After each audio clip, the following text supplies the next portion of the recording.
jawaban bahwa katanya dana adalah perbuatan yang paling mudah dilakukan.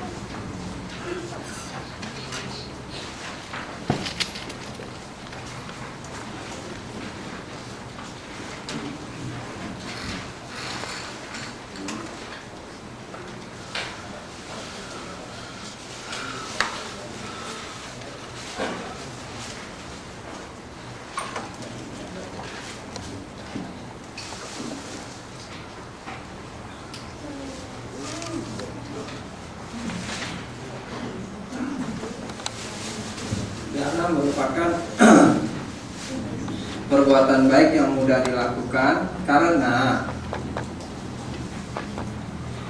ini bisa dilakukan oleh siapa saja. Apakah orang itu bermoral maupun tidak bermoral. Jadi bisa dikatakan penjahat pun bisa berdana. Anak kecil bisa berdana.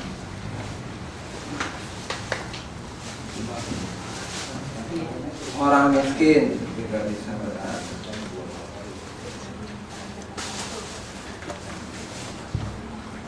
Ya. Jadi Sang Buddha katakan bahwa ini adalah perbuatan yang paling mudah untuk dilakukan. Bandingkan kalau dengan sila misalnya. Jangankan yang 8 sila, 5 sila saja. Orang dewasa banyak yang bocor.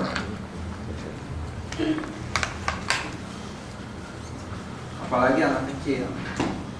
Apalagi yang namanya penjahat. Tapi yang namanya dana, itu penjahat bisa berdana. Misalnya dia memberikan sesuatu yang dibutuhkan oleh sesama teman penjahatnya. Anak kecil bisa berdana. Orang miskin bisa berdana. Yang kedua, kenapa dia mudah dilakukan? Dana itu tidak terbatas pada materi.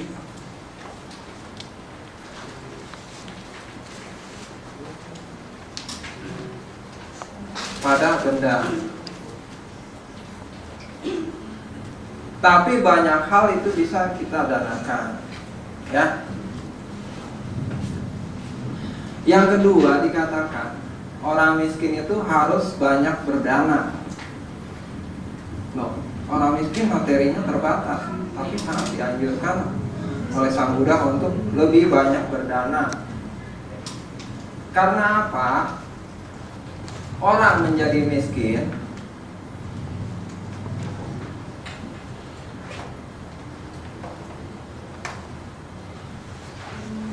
karena simpanan karma yang lalu.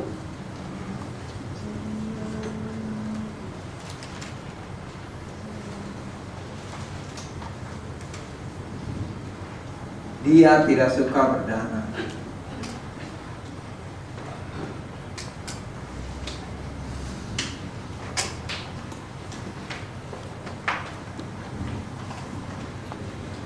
Akibat tidak suka berdana di masa lalu, maka dalam kelahiran sekarang orang menjadi miskin. Karena kebiasaan di masa lalu tidak suka memberi, maka di kelahiran sekarang ini menjadi miskin. Makanya Sang Buddha bilang, orang miskin harus sering berdana.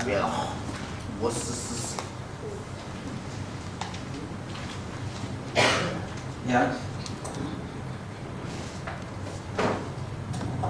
Karena supaya kehidupannya bisa berubah, tidak miskin.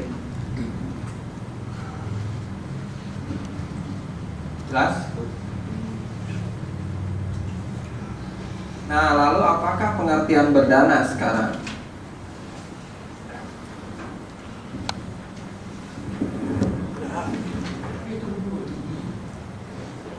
Ada yang belum? Ada yang mau nanya? Sudah kan? Ada di buku kan? Ya.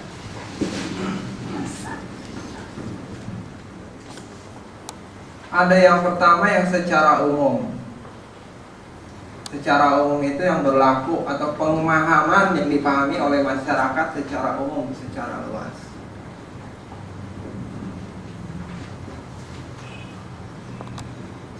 secara umum bahkan agama-agama lain mengatakan bahwa yang namanya dana adalah memberikan materi kepada pihak lain.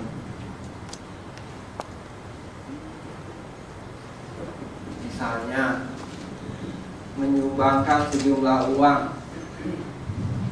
untuk yatim piatu, korban bencana alam, pembangunan masjid, pembangunan gereja.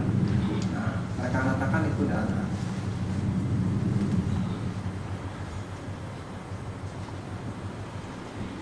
Tetapi kalau menurut secara Buddhis, konteksnya ini lebih luas lagi.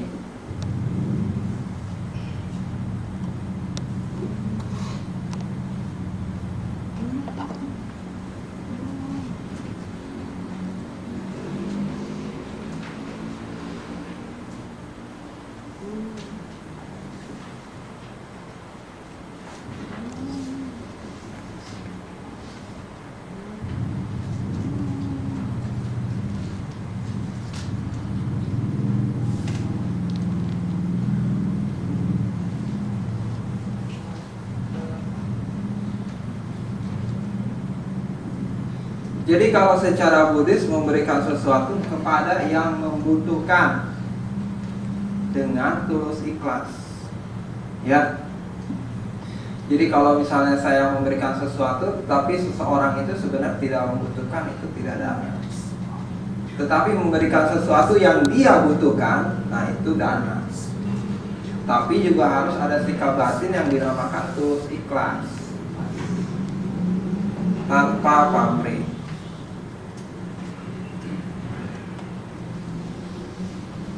Tanpa ada keinginan di balik apa yang kita berikan.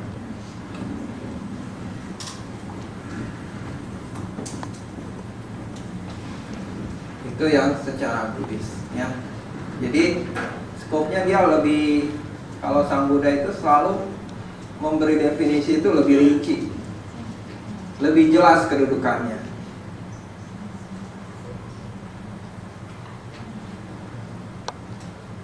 Lalu apa saja yang bisa kita danakan?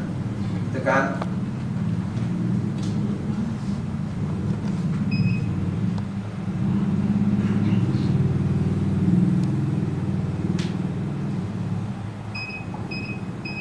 Yang pertama ada yang disebut amisa dana. Amisa itu materi. Amisa puja, penghormatan secara materi. Apa amisa puja? Minggu yang lalu udah kasih tahu kan? Dengan lilin, dupa dan bunga kita menghormat Sang Tiratana. Jadi kalau dalam melakukan upacara Buddhis, Sang Buddha dari dulu sudah bilang, nggak usah pakai ayam, nggak usah pakai buah, nggak usah pakai apa-apa, cukup dengan bunga,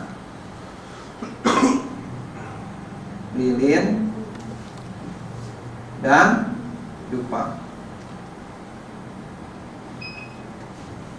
Hanya 3 ini. Ya, jangan lupa ya. Nah, kalau amisa dana itu adalah berdana dalam bentuk materi.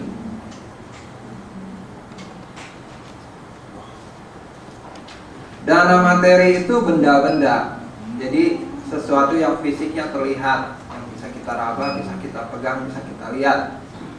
Uang, pakaian, rumah, kendaraan, dan sebagainya. Ya. Yang kedua yang disebut dengan paricaya dana.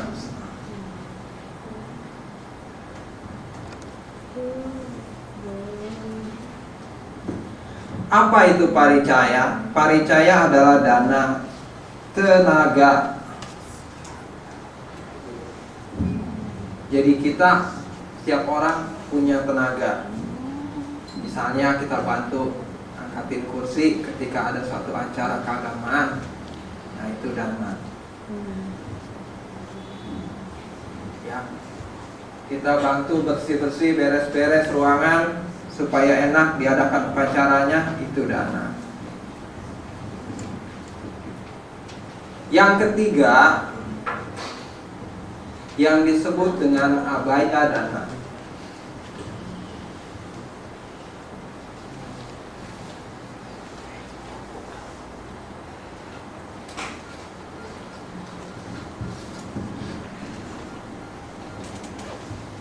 Apa itu abaya? Abaya dana adalah dana dengan memberikan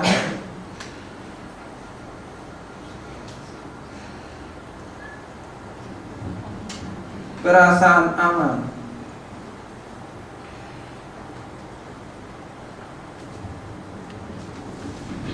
jadi sesuatu yang kita lakukan memberikan perasaan aman untuk pihak lain. Misalnya kita sikapnya ramah tamah, rendah hati, kalau ada orang baru kita sambut, membuat dia nyaman, membuat dia welcome di sini. Nah, itu adalah abaya dana. Kita nggak memberikan tenaga, nggak memberikan materi, tapi kita memberikan perasaan nyaman buat dia. Itu abaya dana.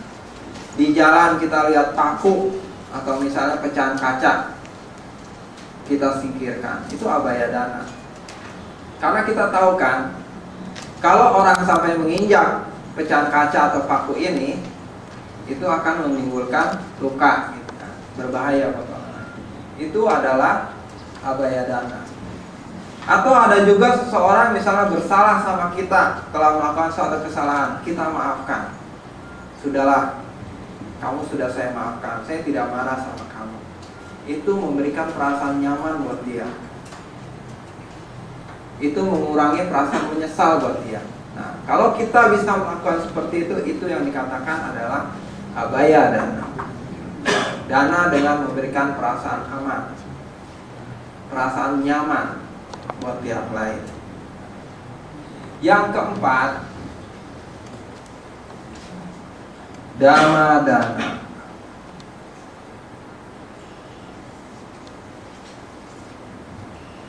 Apa itu dhamma dana? Dana dalam bentuk ajaran.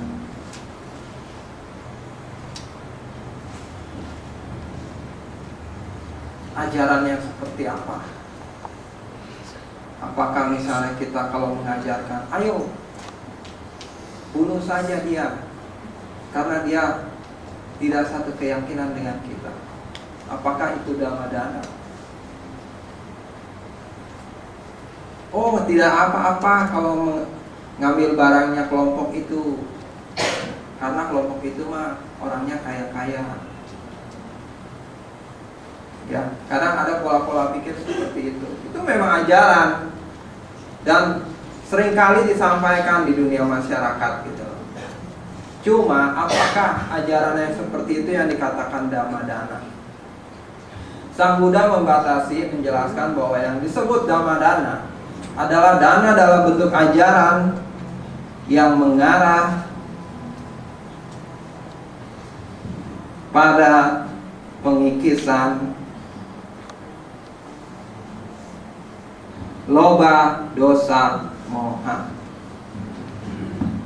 Kalau ajaran tersebut tidak mengarah kepada pengikisan loba, dosa, moha, keserakahan, kebencian, dan kebodohan batin, ajaran tersebut tidak bisa dikatakan dhamma dana.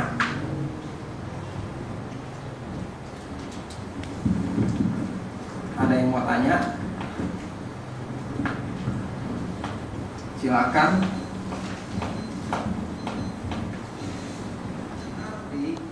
Dia memberikan nilai yang lebih luhur ya, bukan nilai yang lebih banyak, tapi nilai yang lebih luhur.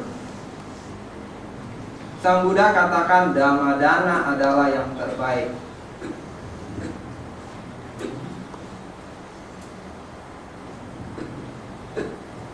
Dulu di zaman Sang Buddha, seorang dewa bernama Saka.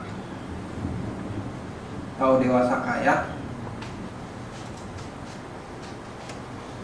Dewasaka adalah raja dari raja para dewa di alam surga Tawatingsa, surga kedua dari 6 surga, 6 surga. Dia bertanya, dia mengajukan 4 pertanyaan sebenarnya. Yang pertama itu, Dewasaka nanya, pemberian apa yang terbaik Bante?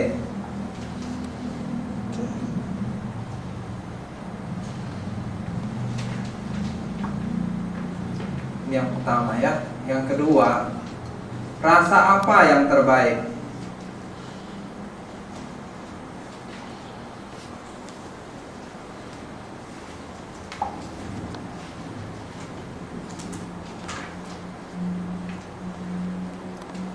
Yang ketiga, kegembiraan apa yang terbaik?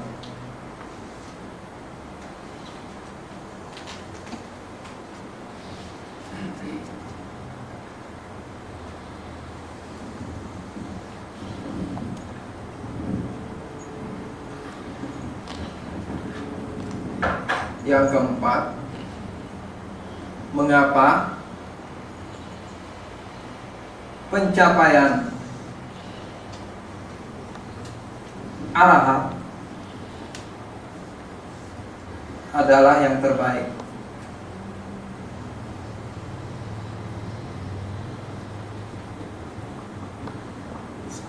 Nah, ini adalah 4 pertanyaan dari Dewasaka yang pernah disampaikan kepada Sang Buddha. Jadi Dewasaka bertanya, pemberian apa Bante yang terbaik di dunia ini, yang mengalahkan segalanya? Sang Buddha mengatakan, Dhamma Dana adalah yang terbaik.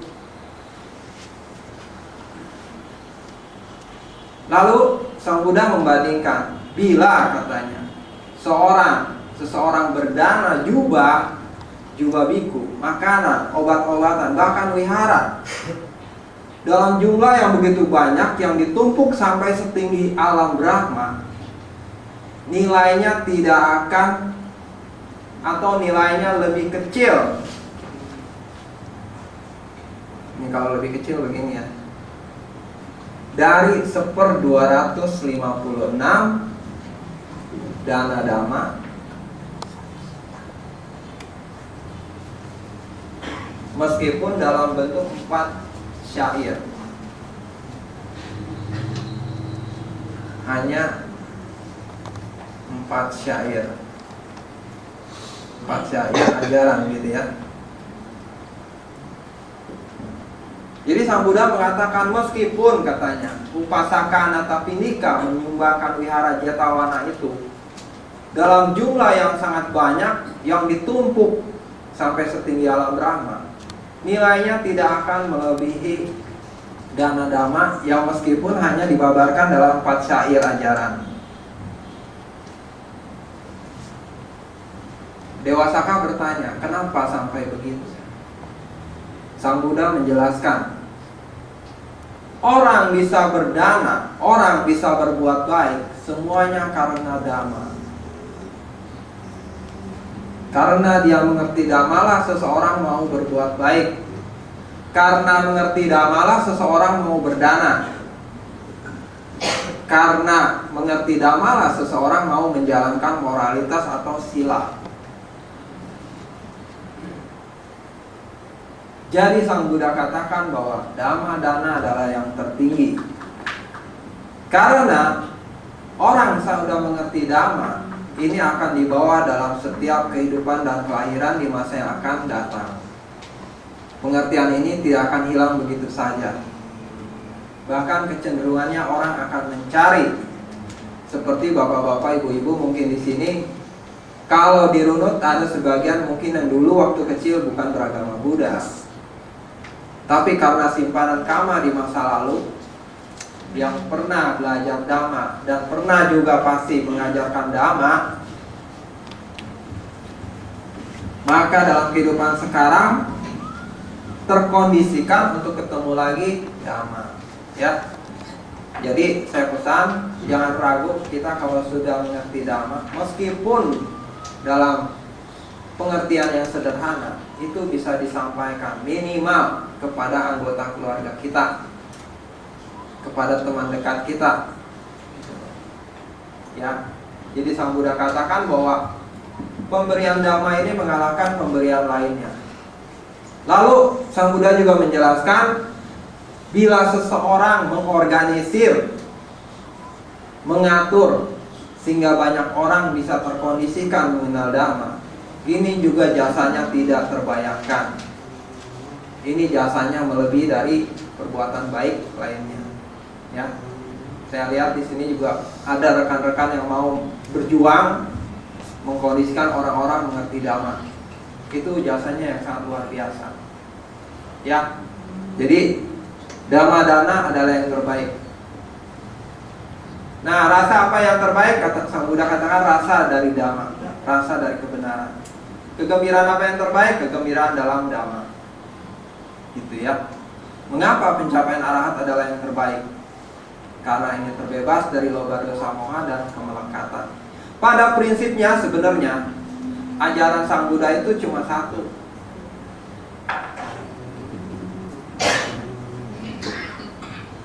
Ujung-ujungnya itu sebenarnya kita disuruh, batin kita diajar untuk bisa pengelepasan atau melepas. Kita menjalankan dana, kita menjalankan sila, kita menjalankan nekama, mengembangkan panya, tujuannya adalah supaya batin kita punya bisa melepas, tidak melekat. Karena kita menderita, semua orang menderita itu karena melekat.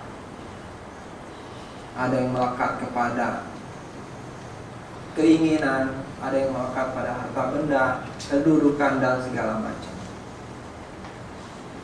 Ya, semua sebenarnya Sang Buddha mengajarkan untuk melepas secara alamiah ya, bukan dipaksakan, tapi memang secara alamiahnya nanti batin kita harus bisa melepas. Itulah ajaran Sang Buddha. Ada yang mau nanya sampai sini? Ya, silakan. Kalau dana yang seperti donor darah atau organ tubuh itu masuk dalam kategori mana? Donor darah dan organ tubuh, ada fisiknya nggak yang kita danakan? Ada kan? Itu termasuk amisa dana, berdana materi. Ya. Tetapi ya, Kalau pendidikan termasuk dana. pendidikan, kalau misalnya begini, bila pendidikan itu mengarah kepada pengembangan batin,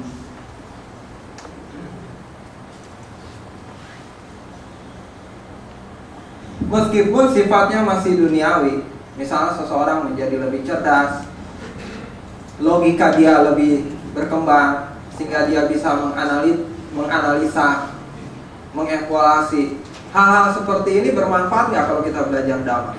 Bermanfaat kan? Ini termasuk dengan ya,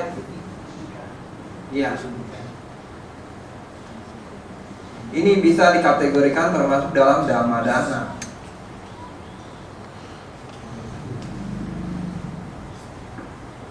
Tapi kalau misalnya Anda pendidikannya diajarkan untuk merakit bom, merakit senjata api dengan tujuan ujung-ujungnya merugikan pihak lain, itu bukan dhamma dana.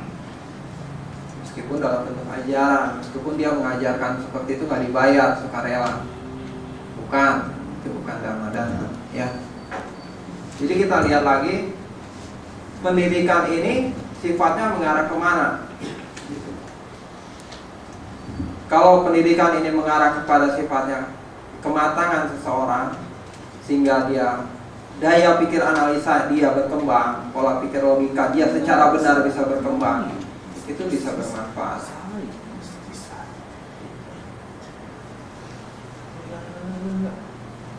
Jelas? Ada yang mau nanya lagi? Ya? Kalau dana itu cetak buku dhamma atau cetak VCD, CD untuk dhamma itu termasuk apa ya? Dana. Kita mencetak buku dhamma, kita mencetak VCD dhamma, tujuannya apa? Tujuannya seharusnya berharap agar orang lain bisa mengerti dhamma. Ya kan? Orang kalau sudah mengerti dhamma, harapannya adalah dia bisa mengurangi LDM ini dong. Berarti Anda sudah melakukan dhamma dana. Gitu. Ya. Pak, kalau berdana pendidikan pengetahuan skill Itu bukan dhamma dana. ya termasuk jenis Oh, begini.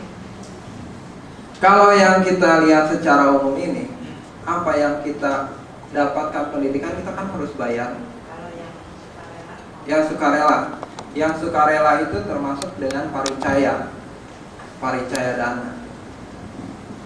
Bahkan begini ya, kadang kita memberikan kesempatan orang lain pun untuk berbuat baik.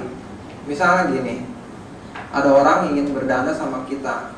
Kadang kita merasa, ya sudahlah katanya, gak usah repot-repot.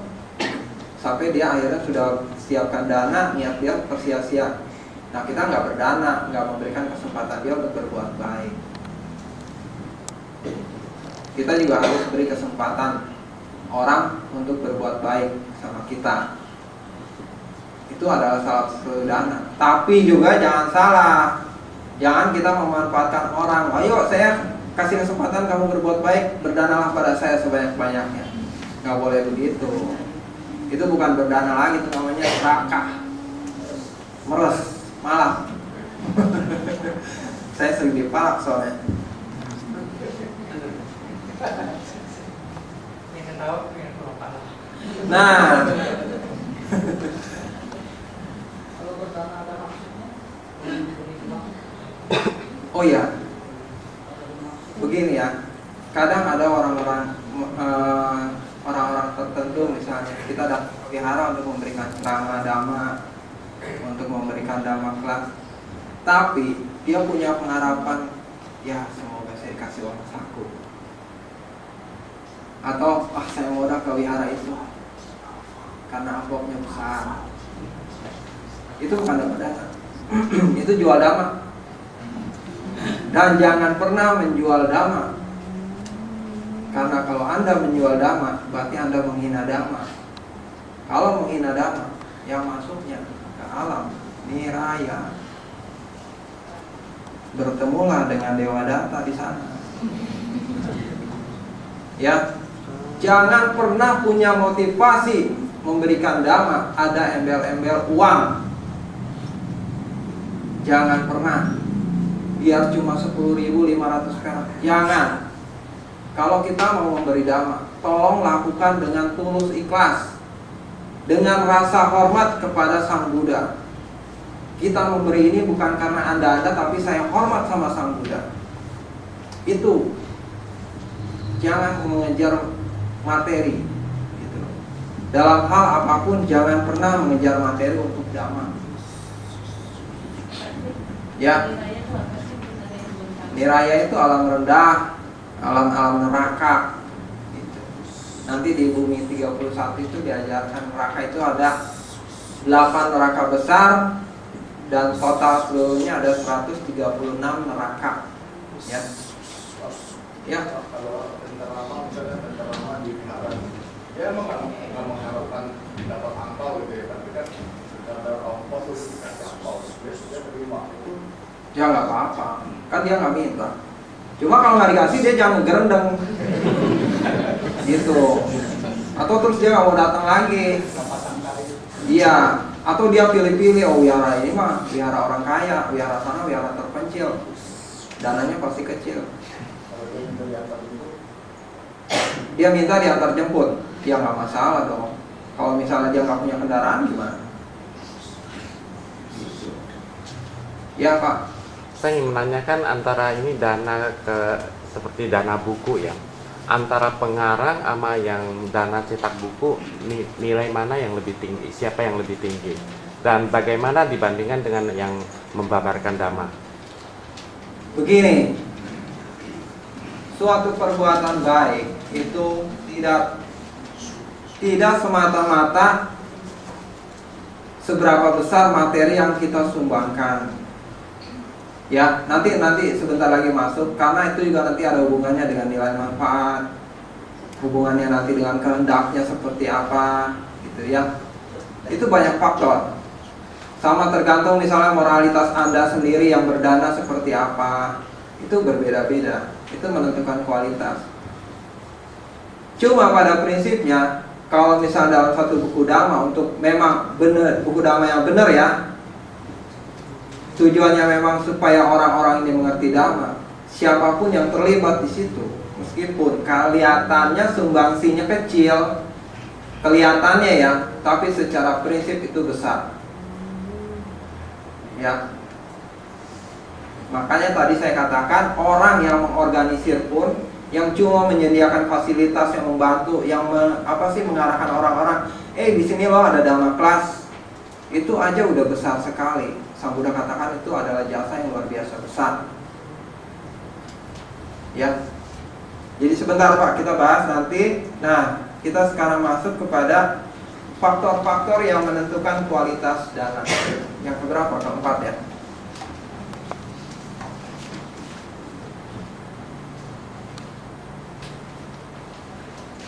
Kualitas dana. Yang pertama dilihat dari nilai manfaat. Jadi seberapa besar sih manfaat yang bisa kita berikan dari apa yang kita berikan. Dari sesuatu yang kita berikan itu berapa nilai manfaatnya. Yang pertama ada yang dikatakan pemberian kecil, manfaatnya kecil.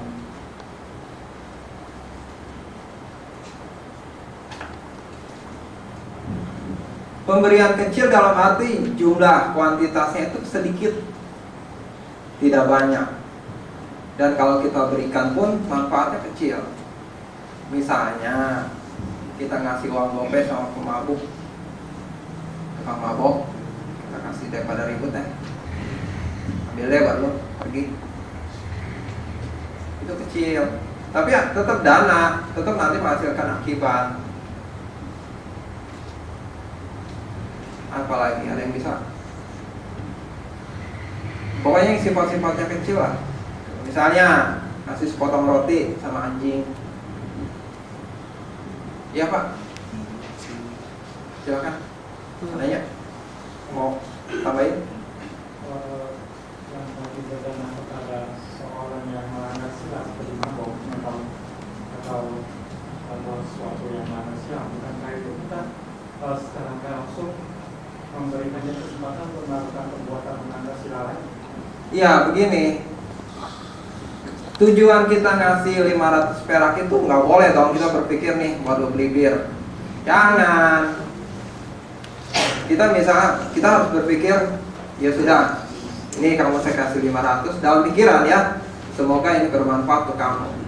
Terserah mau dia mau beliin apa, cuma pikiran kita sesuatu yang bermanfaat untuk dia. Tapi cuma 500 perak gitu kan. Kalau harga sekarang 500 perak paling cuma tempe goreng satu. Gak dapet ya. Iyalah, tahu goreng setengah.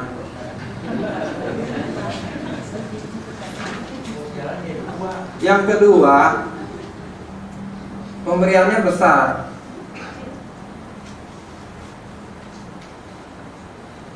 Tapi manfaatnya kecil.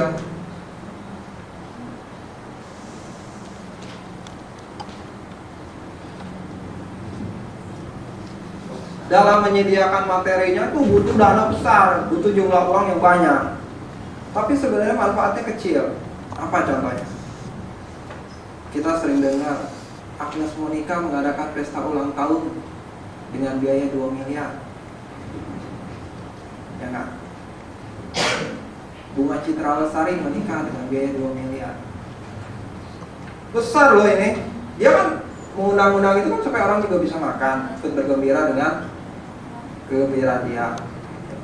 Tetapi ya kan, manfaatnya kecil. Karena yang mereka undang-undang itu kan orang-orang mampu semua, bukan orang-orang kelaparan gitu. dia angpau besar. Coba bayangkan dengan pemberian yang besar seperti itu, tapi untuk orang-orang yang benar-benar membutuhkan, yang orang-orang misalnya kelaparan, yang kena bencana alam sebagainya, itu manfaatnya besar sekali. Gitu. Ya. Yang ketiga, pemberiannya kecil, tapi manfaatnya besar.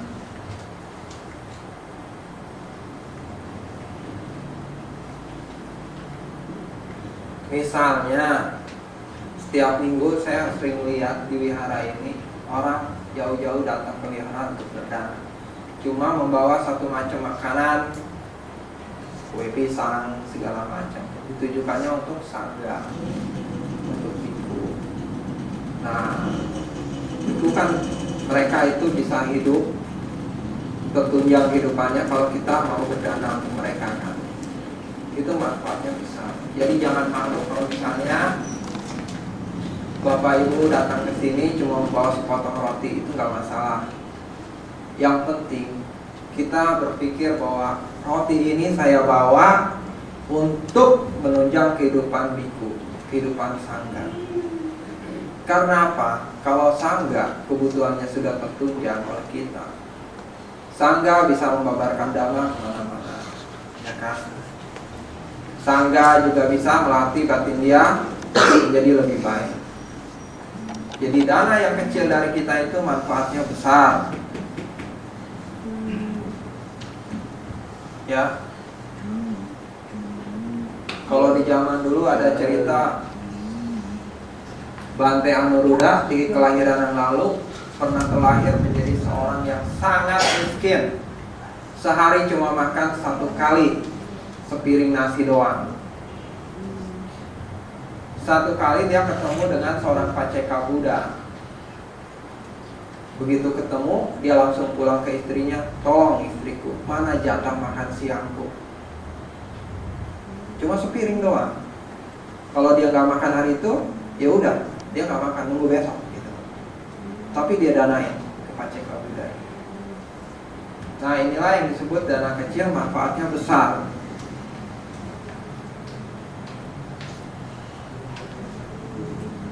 Yang kedua, yang keempat, ya, pemberian besar, manfaatnya besar.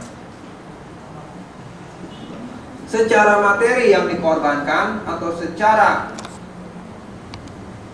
sesuatu yang kita danakan itu nilainya besar dan manfaatnya tuh besar. Misalnya bikin jalan raya untuk kepentingan umum sehingga orang bisa jalan dengan aman.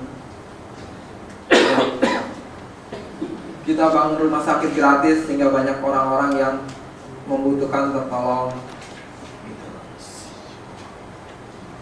Kita membangun misalnya wihara, tetapi orang-orang itu bisa berkembang batinnya. Itu nggak sia-sia. Bikin meditation center itu juga luar biasa. Ya,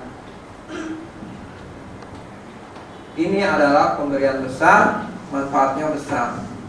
Jangan sampai pemberian besar, manfaatnya kecil. Bisa nggak kita bangun wihara tapi ternyata manfaatnya kecil? Bisa saja. Kita bikin wihara megah-megah, mewah-mewahan, dengan patung dari emas, dengan stupa dari emas, dengan pilar dari batu giok kalau perlu. Tapi umat yang mengerti dhammanya nggak ada. Justru umatnya semakin terperosok pada pandangan salah. Itu juga pemberian besar, manfaatnya kecil. Ya, boleh saya hapus? Ada di buku ya.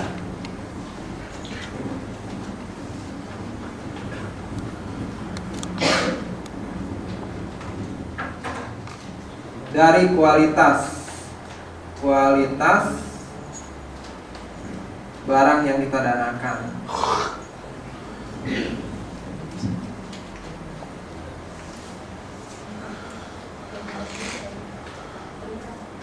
Kenapa? Di buku merah kehendak ya? Ya udah nanti setelah itu ya. Ada orang yang berdana memberikan dana yang buruk, barang-barang yang sudah dia nggak mau pakai.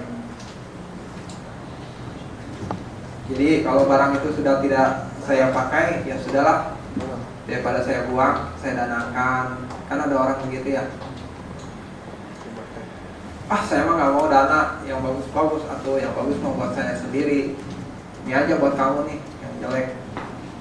Dana, cuma ya dana yang buruk. Barang yang lebih buruk dari yang kita pakai. Apakah ada hasilnya? Ada. Nanti begitu mendapatkan hasil berbuah, kita pun akan mendapatkan barang-barang yang kualitasnya tidak memuaskan kita. Gitu. Ya, jadi kalau misalnya kita terima barang sesuatu yang kita harapkan bagus bentuknya, begitu kita terima, ternyata cacat. Nah, itu akibat dari kita selalu berdana memberikan barang-barang yang buruk. Ada orang yang berdana barangnya sama kualitasnya. Jadi apa yang saya pakai, begitu pula yang kamu terima dari saya. Kalau saya makan nasi pakai ayam goreng, pakai tempe, pakai sayur, nah, saya pun berdana nasi pakai ayam goreng, pakai tempe, pakai sayur. Nah, itu sesuatu yang sama. Gitu ya. Ada lagi yang sifatnya lebih baik atau lebih tinggi. Sehari-hari saya pakai kemejanya alisan misalnya. Tapi saya kalau dana kemeja Eropa, kerenan dong, yang mahal-mahal. Nah, itu dia lebih baik. Nah, kalau orang-orang seperti itu, kelak dalam kelahiran yang akan datang, atau bisa juga dalam kelahiran ini, dia mendapatkan barang-barang yang lebih mewah daripada yang diharapkan. Jadi kalaupun dia nanti mendapatkan satu kedudukan yang lebih tinggi, yang jauh dari yang diharapkan. Misalnya dia cuma berharap kedudukannya ya nggak apa-apa lah, cuma jadi kurir. Ternyata dia jadi mandor. Begitu, bisa seperti itu ya. Jadi kualitas barang yang kita berikan pun, sesuatu yang kita berikan pun menentukan ya kualitas di kehidupan mendatang.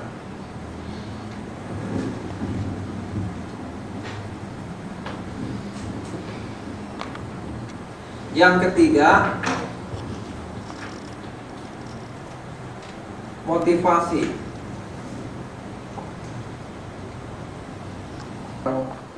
Terima dari.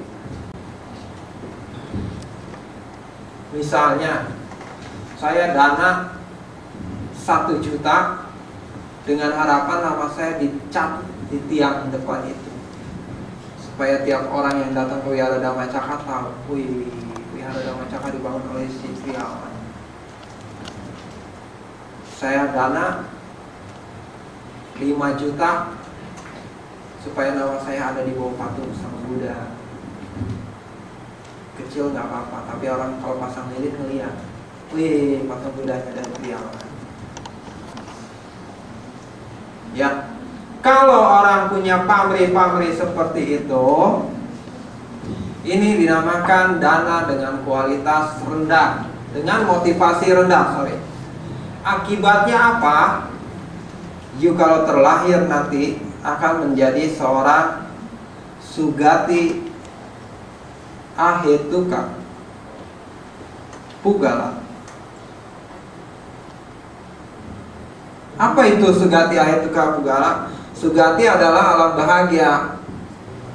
Ahetuka itu tanpa akar atau tanpa sebab akar yang baik. Pugala ini makhluk. Kalau terlahir karena alam sugati, berarti terlahirnya di alam manusia atau dewa 6. Tetapi karena ahetuka, tanpa akar pikiran atau tanpa akar batin yang baik. Batin yang baik itu yang aloba, dosa, moha kan? Karena dia punya loba, punya moha, dia kalau terlahir sebagai manusia ini akan terlahir, sejak lahir akan menjadi cacat fisik. Misalnya sejak kandungan sudah buta, sejak dari kandungan tidak punya alat kelamin, atau ya kurang-kurang gitulah ya, ada yang konslet. Nah kalau jadi dewa 6 pun, dewa-dewa rendah, misalnya penjaga candi, penjaga cetia, pesuruh, gitu loh. Jadi dewa-dewa yang seperti itu, bukan dewa-dewa yang punya istana gemerlap, punya kekuasaan 1000 bidadari, punya kekuasaan 1000 tata surya seperti Brahma Baka, bukan. Tapi begini nih, dewa-dewa yang ada di ruangan kayak begitu, dewa-dewa rendah yang tidak punya kekuasaan. Jadi hindari motivasi-motivasi rendah yang punya pingin terkenal, pingin dipuji, pingin dihargai, pingin dihormat. Hilangkan seperti itu, karena efeknya itu benar-benar gak baik buat kita. Ya. Yang kedua, ada yang punya motivasi menengah. Motivasinya ya semoga kehidupan sekarang saya berkecukupan, semoga kelahiran saya di akan datang kaya raya, semoga saya lahir di surga, gitu ya. Jadi sifatnya masih duniawi, tapi sudah lebih baik dibanding yang pertama.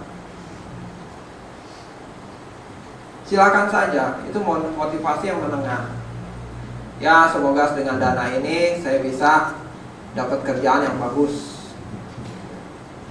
semoga saya dapat jodoh yang baik. Silakan, itu adalah menengah. Ini sifatnya masih duniawi. Motivasi yang ketiga adalah yang luhur. Nah ini yang terbaik. Kenapa luhur? Karena dia motivasi semoga saya merealisasi nibbana. Ya, itu motivasi dari berdana. Ya. Kalau ada satu motivasi lagi yang seperti acara ulangan atau patidana, patidana itu pelimpahan jasa. Sebentar nanti masuk ke kategori apa nih? Ada kayaknya di belakang itu. Ya, nanti cara-cara berdana, patidana. Nanti saya jelaskan sebentar ya. Mudah-mudahan keburu. Kalau nggak keburu ya udah karmanya. Anda ketika melakukan perbuatan baik, jangan pernah berharap bahwa hasil dari perbuatan baik itu akan cepat berbuah. Tetapi semakin kecil pengharapan Anda, semakin besar keikhlasan Anda, perbuatan baik itu hasilnya akan lebih cepat datang. Kalau nggak percaya silakan buktikan. Karena apa yang dikatakan Sang Buddha itu adalah praktek nyata.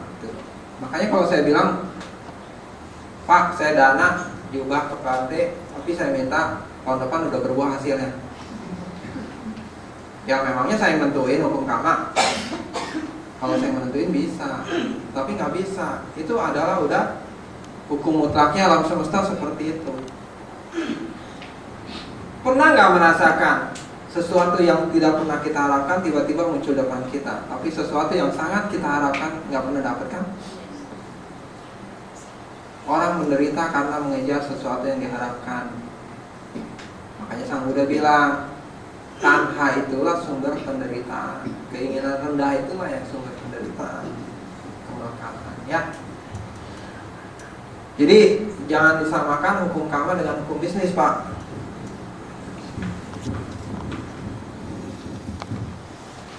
Kehendak. Nah, kehendak atau cetananya apa? ketika kita mau berdana, sebelum proses berdana itu berlangsung, kita sudah punya niat untuk dana nggak? Punya, ya kan? Nah, ketika kita ketemu dengan objek yang akan kita danakan, kita punya kehendak untuk berdana nggak? Punya. Cuma ketika kita selesai berdana, apakah kita merasa gembira atau tidak setelah berdana?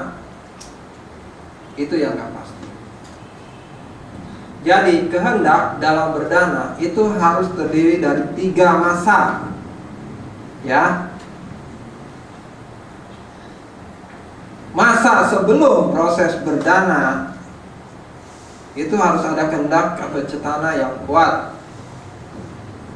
Ketika proses itu berlangsung, sedang berlangsung, ya.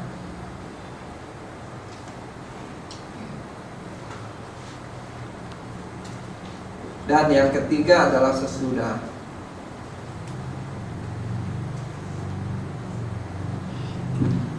Jadi ketiga masa ini harus mempunyai kehendak atau cetana yang baik.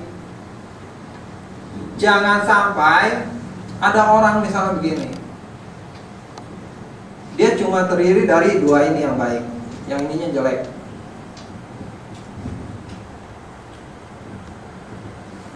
Sebenarnya dia nggak mau berdana karena orang itu misalnya sesuatu yang kita benci atau biku yang nggak kita sukai, misal ya. Tapi temennya bilang, ayo lu dana, manfaatnya besar. Ini untuk apa sih? Ini ada manfaat untuk kita. Karena dia dibilangin sama temennya seperti itu, akhirnya oke lah, dia dana.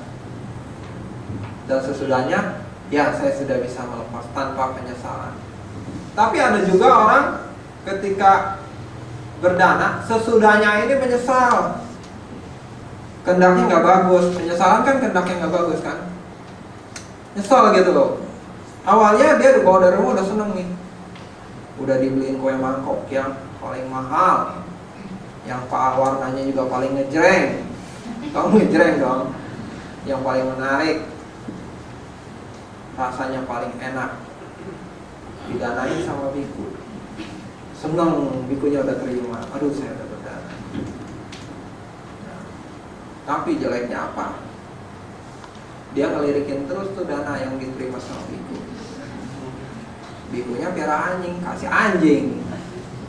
Keselnya minta ampun, sialan gue udah bikin mahal-mahal, lu kasih anjing. Nah itu penyesalan. Ini kendaknya itu nggak bagus nih belakangnya ini. Sang Buddha bilang, berdana itu harus kehendaknya baik.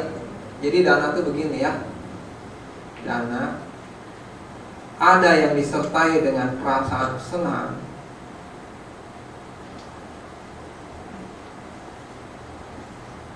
ada yang perasaannya biasa saja. Gitu ya. Yang perasaan senang ada yang dengan pengertian, ada yang tanpa pengertian. Ini juga sama. Ada yang dengan pengertian, ada yang tanpa pengertian. Ya, pelan-pelan. Yang pengertian ada yang secara spontan dia lakukan tanpa diajak siapapun, tapi dengan kesadaran diri sendiri.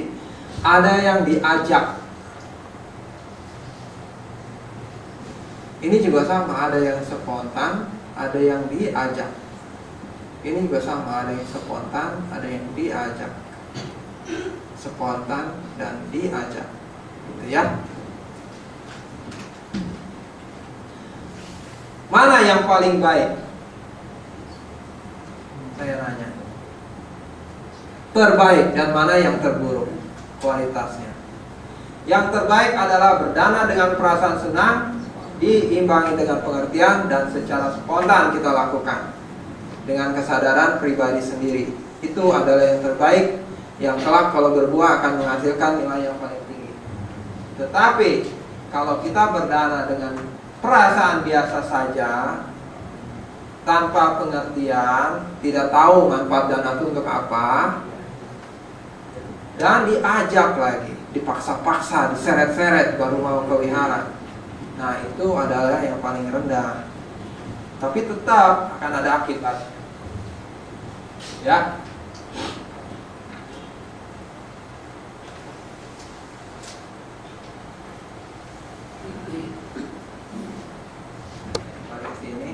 Ini adalah yang terpenting nih. Kenapa bisa begitu? Karena ketika Anda sudah berbuat baik, ketika Anda sudah berdana, kemudian menyesal, coba kita pikirkan secara logika, apakah mau kita berdana lagi? Apakah mau kita datang lagi? Tidak. Karena sudah ada penyesalan. Nah, kalau Anda berdana, kalau Anda berbuat baik, kemudian ujung-ujungnya menyesal sudah melakukan perbuatan baik, akibatnya, kalau perbuatan baik ini berbuah, Anda tidak akan bisa menikmati.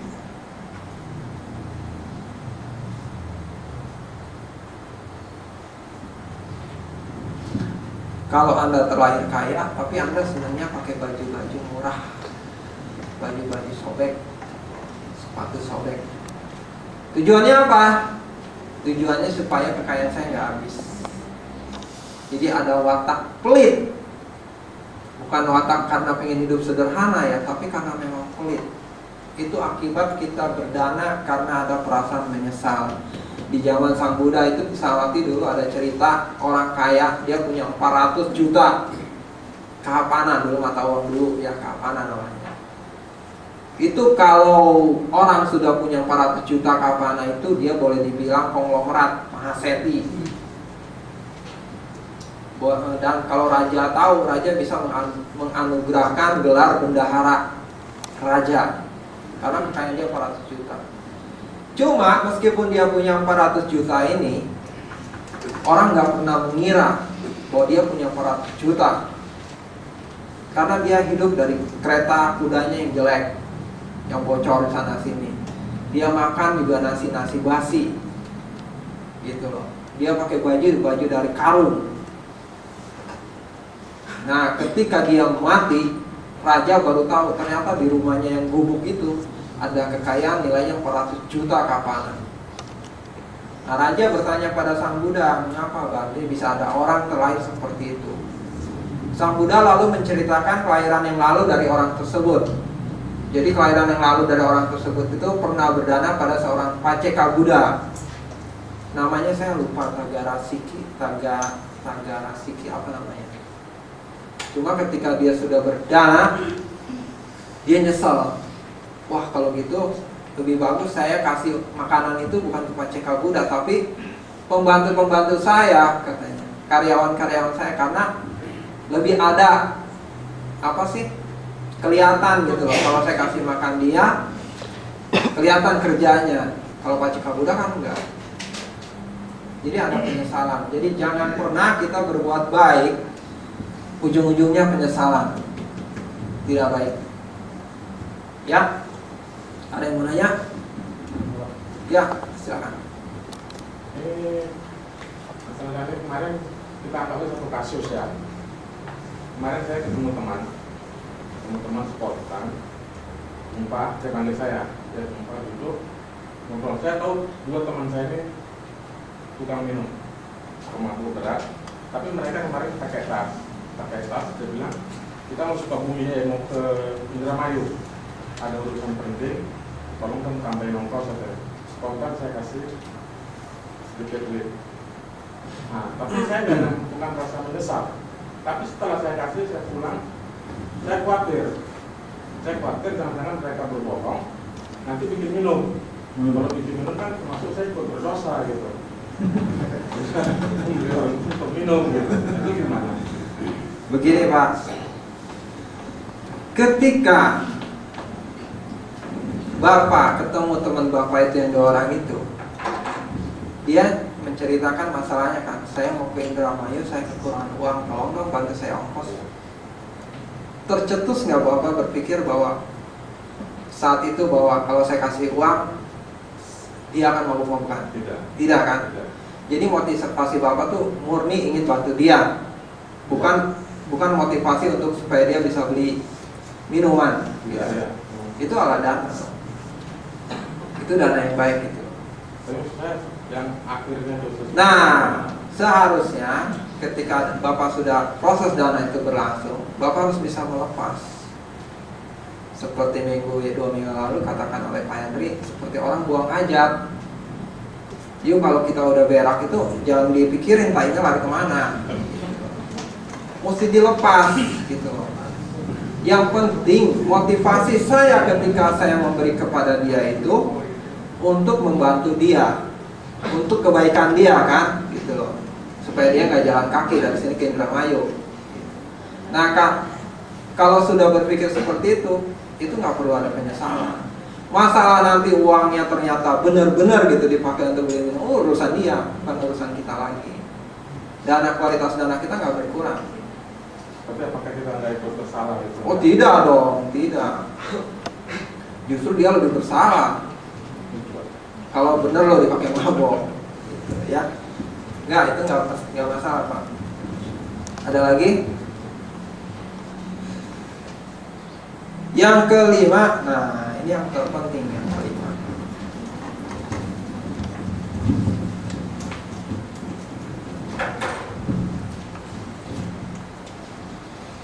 Moralitas atau kemurnian.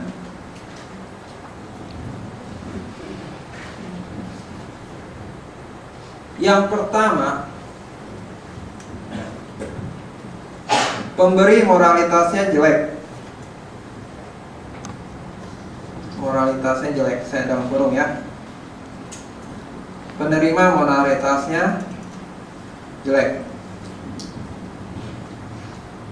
Jadi misalnya tukang rampok berdana sama tukang maling, tukang mabok berdana sama tukang ganja, gitu ya, sama-sama jelek gitu.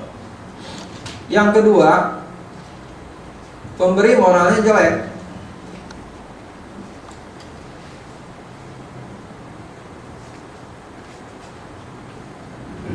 Penerimanya bagus.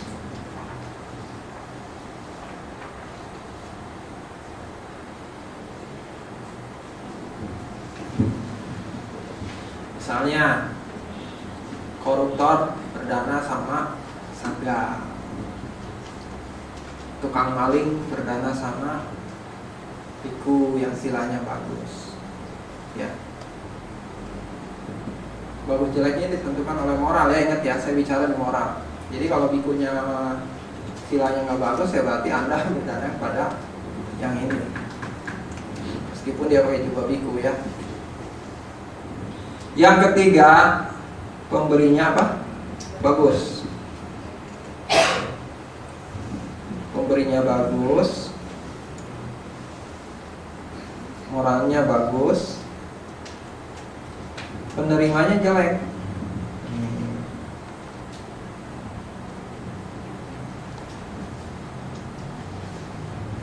Misalnya seorang umat awam yang patuh pada 5 sila, yang praktek 5 sila, terus berdana pada orang yang tidak menjalankan sila, gitu ya.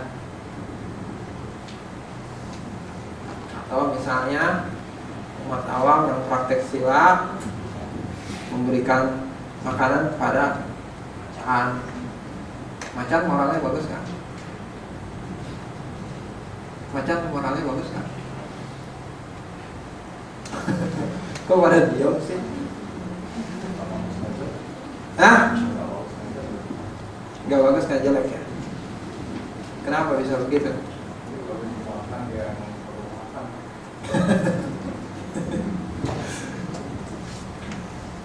Macan kalau bunuh moralnya jelek, sama aja sama manusia. Terus di sini pemberi moralnya bagus, penerima moralnya bagus, ya. Moralitas ini dari segi moralitas kesilaan. Yang terbaik adalah ini. paling bawah. Keempat saya tulis. Pemberi moralnya bagus, penerima moralnya bagus. Moralitas itu paling penting ya, ingat ya. Anda berbuat baik apapun, baik meditasi, baik berdana, baik membabarkan dhamma. Kalau moralitas Anda jelek, nilainya akan kecil. Tetapi kalau Anda berdana, meskipun kepada orang yang moralnya jelek, tetapi moral Anda sendiri bagus, nilainya jauh lebih besar dari dua yang di atas. Jadi semuanya berpulang pada diri kita dulu. Bagaimana moralitas kita? Kalau Bapak ingin mengharapkan dana saya yang saya berikan ini bisa cepat berbuah, tolong dijaga yang namanya moral.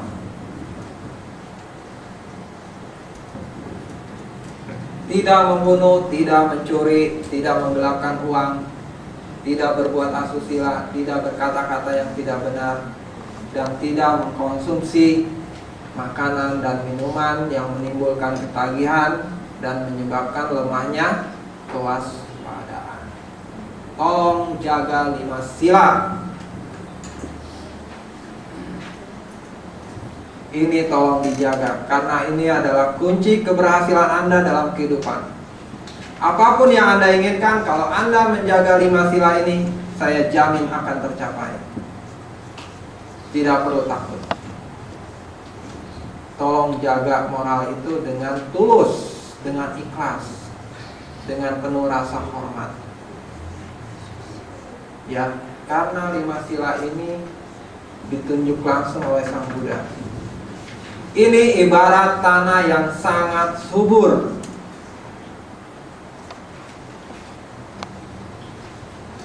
Yang ditambah air, cuaca yang baik. Jadi bibit apapun yang Anda tanam, hasilnya akan bagus. Hasilnya akan berlimpah. Ini adalah moralitas. Kalau Anda ingin berhasil dalam meditasi, ini harus dijaga. Kalau Anda ingin mendapatkan hasil berlimpah dari perbuatan baik atau dana Anda, ini harus dijaga. Tanpa ini, ibarat tanah yang gersang, air yang beracun, cuaca yang kacau. Kalaupun berbuah, tumbuhannya cuma tumbuh-tumbuhan kurus. Buahnya buah yang ribut.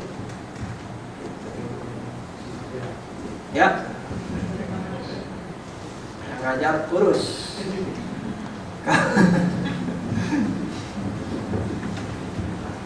Ada yang mau nanya? Silakan. Tidak usah takut-takut, tidak usah malu-malu, nggak bayar. Saya mau nanya Pak, dengan pengertian begini, kadang-kadang umat jadi cenderung memilih yang lebih bagus dan bagus-bagus. Akhirnya apa? Nanti timbul kesalahan. Bukannya sebaiknya setiap saat ada kesempatan kita lepas, setiap kesempatan lepasnya melihat dan menilai. Begini, apa yang saya terangkan di sini berhubungan dengan pengertian Dhamma.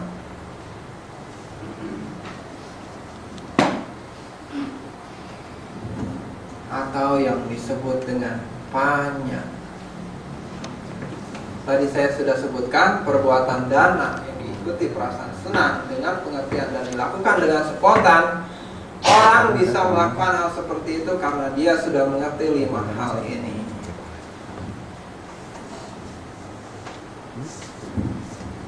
Kalau tidak mengerti Dhamma, tidak mungkin dia bisa melakukan yang terbaik. Nonsen, omong kosong.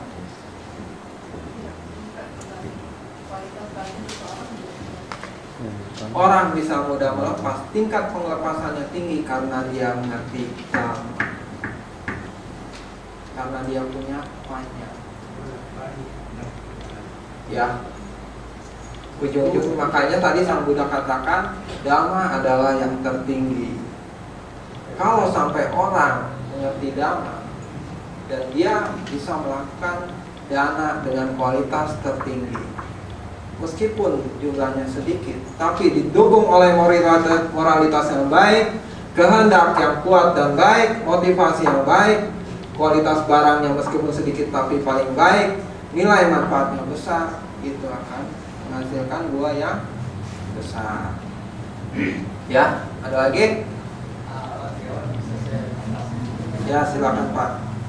Mengenai perdana ini, kalau kita tidak pernah perdana kepada yang moralitasnya rendah, tidak mungkin kita bisa ketemu sama yang kualitasnya tinggi karena kondisinya tidak demikian. Nah, sang Buddha mengatakan kalau 1000 kali kita perdana kepada yang binatang, ya, kepada binatang, kita mempunyai kesempatan untuk sekali perdana kepada orang yang moralnya tidak baik. 1000 kali kita perdana kepada orang yang moralnya tidak baik, kita mempunyai kondisi untuk ketemu orang yang moralnya baik. Dia akan meningkat terus. Jadi kita jangan pandang yang mana baik, yang mana di sini gimana dan kapannya itu sih kapan? Atau menjelang Ketika menjelang ajaran Sang Buddha mulai dilupakan orang, nanti ada orang-orang yang katanya melepaskan keduniawian menjadi biku. Tapi dia menikah, bikunya diizinkan menikah, punya istri, punya keluarga. Nah, tanda kebikuannya itu cuma selai kain kuning yang disampirkan di leher. Itu namanya biku Gotrabu. Itu ada sutanya, cuma saya lupa. Hah? Berkeluarga yang menikah. dalam bagaimana? Tidak lah, namanya juga silanya jelek. Nggak ada winayanya kan, namanya juga biku yang Gotrabu, biku jelek moralnya. Tapi kalau kita berpikir bahwa itu adalah sangga, nilainya nggak berkurang.